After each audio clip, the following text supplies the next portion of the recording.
Are you rolling? Yeah. All right. We're talking about a lot of rhythms today.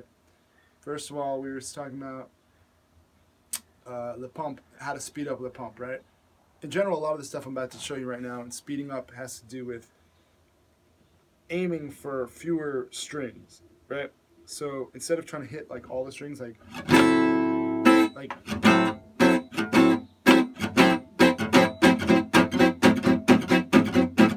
if you notice, I'm getting down just in hitting those strings. So my flop becomes more of a it flops over, but it's more of a whipping into a whip flop like this, like that. But I'm not going out too far. I'm just going. And I'm not trying to hit it too hard. That's the other thing. You don't want to hit it too hard. You want to keep it light. And you get psyched out at a jam where everyone starts playing really hard, and you can't play that fast and hard. You just can't do it, right? So you want to keep your dynamics light and brushy and loose, like almost more texture.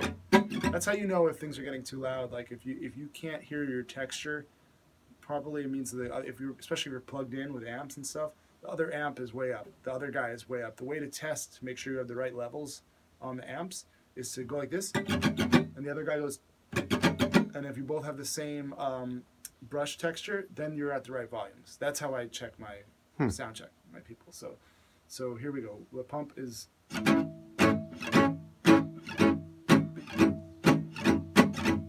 see, you can barely even hear the notes. I'm hitting it so staccato, right? It's if I want to hit harder, I will do more staccato, right? So I can hit it really hard like this.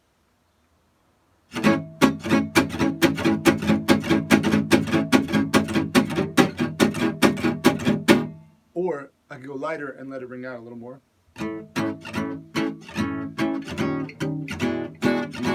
But I'm still whip. It's like a flop. I'm not doing unless I'm trying to add more energy, okay?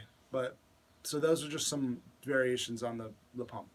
The Latin rhythm that we talked about, bossa, was the trick I showed you today was to change on the mute, which means going like this.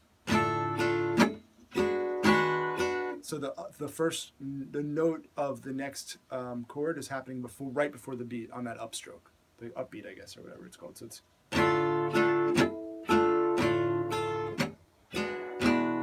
So you don't want to do this. You do not want to go,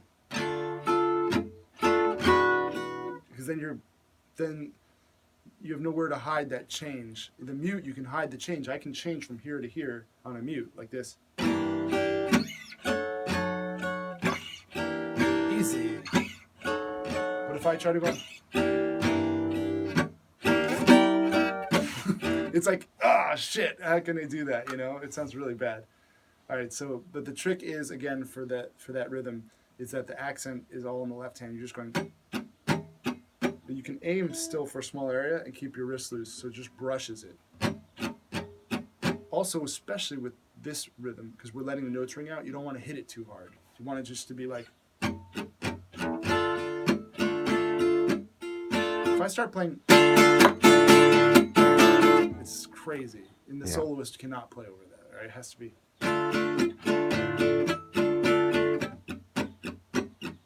And don't do a mumbo. Don't go.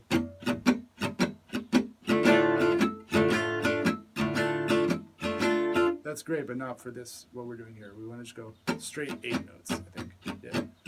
Okay. The waltz rhythm is kind of like a little lip pump, a little flop like this, and then 2 chops. So just.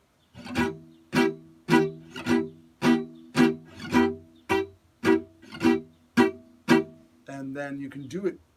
You can do that heavy chopping thing if you do more staccato and less notes, and just more texture, more rhythm. So the guitar is almost more like a drum. So I can do it really heavy if I want, like this. Usually, also, if I'm doing those heavy hits, I'll focus on the lower notes instead. Because if I try to do that on the high notes,